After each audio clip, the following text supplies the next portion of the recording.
Hi hello ನಮಸ್ಕಾರ ಸ್ನೇಹಿತರೆ, ಈ ದೇಶದಲ್ಲಿ ದುಡಿದಿರ್ತಕ್ಕಂಥ ಅನೇಕ ಮಹನೀಯರ ಹೆಸರುಗಳನ್ನು ರಸ್ತೆಗಳಿಗೆ ನಾಮಕರಣ ಮಾಡಿದ್ದಾರೆ.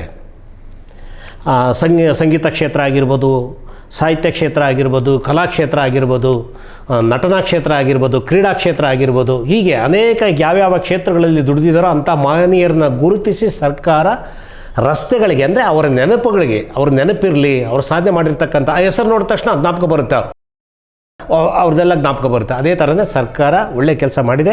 ಅದೇ ಥರನೇ ನೋಡಿ, ಈಗ ನಮ್ಮ ಕನ್ನಡ ಚಿತ್ರರಂಗದಲ್ಲಿ ಡಾಕ್ಟರ್ ರಾಜ್ಕುಮಾರ್ ರಸ್ತೆ, ಡಾಕ್ಟರ್ ವಿಷ್ಣುವರ್ಧನ್ ರಸ್ತೆ, ಡಾಕ್ಟರ್ ಅಂಬರೀಷ್ ರಸ್ತೆ, ಡಾಕ್ಟರ್ ಪುನೀತ್ ರಾಜ್ಕುಮಾರ್ ರಸ್ತೆ, ಹೀಗೆ ಅನೇಕ ಹೆಸರುಗಳನ್ನ ಇಡ್ತಾ ಬಂದಿದೆ ಒಂದು ನೆನಪಿಗೋಸ್ಕರ. ಅದೇ ಥರನೇ ನಮ್ಮ ಹಿರಿಯ ಶತದಿನೋತ್ಸವ ಸರದಾರ ಎಂದು ಹೆಸರು ಮಾಡಿರ್ತಕ್ಕಂಥ ಡಾಕ್ಟರ್ ಸಿದ್ಧಲಿಂಗಯ್ಯರವರು ಹೆಸರನ್ನು ಈಗ ಸರ್ಕಾರ ನಾಮಕರಣ ಮಾಡಿದೆ. ಮೊನ್ನೆ 25ನೇ ತಾರೀಕು ಕ್ರಿಸ್ಮಸ್ ದಿವಸ. ಸ್ನೇಹಿತರೆ, ತುಂಬ ಖುಷಿ ಪಟ್ಟಿರ್ತಕ್ಕಂಥ ವಿಚಾರ ನಮ್ಮ ಕನ್ನಡ ಚಿತ್ರರಂಗಕ್ಕೆ. ಜೊತೆಗೆ ನಮ್ಮ ಪುಟ್ಟಣ್ಣ ಕಣಗಲ್ಲರು ರಚನೆ ಮಾಡಿರ್ತಕ್ಕಂಥ ಕಾನ್ಪುಡ ಚಿತ್ರ ನಿರ್ದೇಶಕರ ಸಂಘಕ್ಕೂ ಕೂಡ ತುಂಬ ಹೆಮ್ಮೆಯ ವಿಚಾರ. ಯಾಕಂದರೆ ನಮ್ಮ ನಿರ್ದೇಶಕರಿಗೊಂದು ಹೆಸರು ಒಂದು ರಸ್ತೆಗೆ ಇಟ್ಟರಲ್ಲ ಅಂತ ಒಂದು ಖುಷಿ.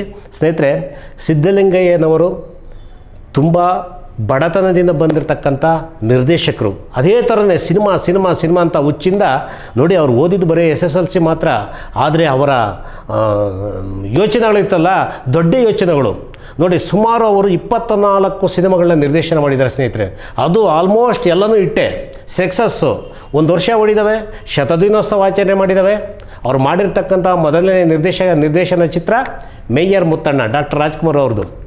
ಆಮೇಲೆ ಭೂತಯ್ಯನ ಮಗ ಅಯ್ಯ, ಬಂಗಾರದ ಮನುಷ್ಯ ಒಂದು ವರ್ಷ ಓಡ್ತು, ಪರಾಜಿತ, ಹೀಗೆ ಅನೇಕ ಚಿತ್ರಗಳನ್ನ, ದೂರದ ಬೆಟ್ಟ ಎಂಥ ಸೂಪರ್ ಸಿನಿಮಾ, ಹೀಗೆ ಅನೇಕ ಚಿತ್ರಗಳನ್ನು ಮಾಡ್ತಾ ಬಂದಿರತಕ್ಕಂಥ ಸಿದ್ಧಲಿಂಗಯ್ಯನವರಿಗೆ ಒಂದು ಸರ್ಕಾರ ಗುರುತಿಸಿ, ಯಾಕಂದರೆ ಗುರುತಿಸಿ ಅನ್ನೋದಕ್ಕಿಂತ ನಮ್ಮ ಸಿದ್ಧಲಿಂಗಯ್ಯನವರ ಮಗ ಸುರೇಶ್ ಅವರಿದ್ದಾರಲ್ವ, ಅವರು ತುಂಬ ಹೋರಾಟ ಮಾಡಿದ್ರು. ಸುಮಾರು 12 ವರ್ಷಗಳಿಂದ ಸತತವಾಗಿ ಸರ್ಕಾರದ ಜೊತೆ ಸಂಬಂಧಗಳನ್ನ ಇಟ್ಕೊಂಡು ಅವರು ಹೋರಾಟ ಮಾಡಿ ಮೊನ್ನೆ 25ನೇ ತಾರೀಕು ಅವರ ಹೆಸರನ್ನ, ಅದು ಎಲ್ಲಿ ಅಂದರೆ ರಾಜಾಜಿನಗರ 6th ಬ್ಲಾಕಿಂದ ಹಿಡಿದು ಭಾಷಂ ಸರ್ಕಲ್ ರೂಟ್ ಬರುತ್ತೆ, ಆ ಫುಲ್ಲು ಆ ಏಕಮುಖ ರಸ್ತೆಗೆ ಡಾಕ್ಟರ್ ಸಿದ್ಧಲಿಂಗಯ್ಯ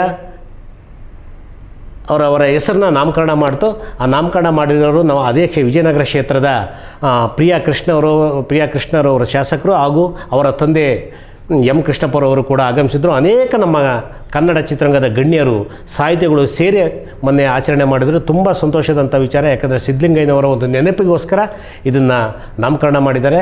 ಖಂಡಿತ ನಮಗೆಲ್ಲ ಖುಷಿ ತರ್ತಕ್ಕಂಥ ವಿಚಾರ. ಹೀಗೆ ಅನೇಕ ಸಾಧಕರನ್ನ ಗುರುತಿಸಿ ಸರ್ಕಾರ ಹೀಗೆ ಅನೇಕ ಹೆಸರುಗಳನ್ನ ಇಡಲಿ. ಯಾಕಂದರೆ ಇವರೆಲ್ಲ ಲೆಜೆಂಡ್ಗಳು, ಚಿತ್ರರಂಗದಲ್ಲಿ ಲೆಜೆಂಡ್ಗಳು. ಯಾಕಂದರೆ ತಮಾಷೆ ಅಲ್ಲ ಸಿದ್ಧಲಿಂಗಯ್ಯನವರ ಸಾಧನೆ. ಯಾಕಂದರೆ ಅವ್ರದ್ದು ವಿಚಾರವಾಗಿ ನಾನು ಮುಂದೆ ಹೇಳ್ತಾ ಹೋಗ್ತೀನಿ ಮುಂದಿನ ದಿನಗಳಲ್ಲಿ. ಯಾಕಂದರೆ ಅವ್ರ ಚಿತ್ರರಂಗಕ್ಕೆ ಬಂದಿರತಕ್ಕಂಥ ದಾರಿ ಇದೆಯಲ್ವಾ, ಭಾಳ ಮುಳ್ಳಿನ ದಾರಿಯಲ್ಲಿ ನಡೆದು ಬಂದು ಇವತ್ತು ಒಂದು 24 ಸಿನಿಮಾ ಮಾಡಿದ್ದಾರೆ ಅಂದರೆ ಖಂಡಿತ ಗ್ರೇಟ್. ಅವ್ರನ್ನ ನೆನಪಿಗೋಸ್ಕರ ಒಂದು ರಸ್ತೆಗೆ ಹೆಸರಿಟ್ಟಿದ್ದಾರೆ. ನಮಗೆಲ್ಲ ಖುಷಿ ಪಡತಕ್ಕಂಥ ವಿಚಾರ. ಕನ್ನಡ ಕಲಾಭಿಮಾನಿಗಳಿಗೆ ನಮಸ್ಕಾರ ಸ್ನೇಹಿತರೆ. ಆಗದು ಎಂದು ಕೈಲಾಗದು ಎಂದು ಕೈ ಕಟ್ಟಿ ಕುಳಿತರೆ. ಇದು ರಾಜಾಜಿನಗರ 6th ಬ್ಲಾಕಲ್ಲಿರ್ತಕ್ಕಂಥ ಭಾಷಂ ಸರ್ಕಲ್ ರಸ್ತೆ. ಈ ರಸ್ತೆಗೆ ಹಿರಿಯ ನಿರ್ದೇಶಕರಾದ ದಿವಂಗತ ಸಿದ್ಧಲಿಂಗಯ್ಯನವರ ಹೆಸರನ್ನು ನಾಮಕರಣ ಮಾಡ್ತಾ ಇದ್ದಾರೆ. ಒಳ್ಳೆಯ ಸಂತೋಷದ ವಿಚಾರ.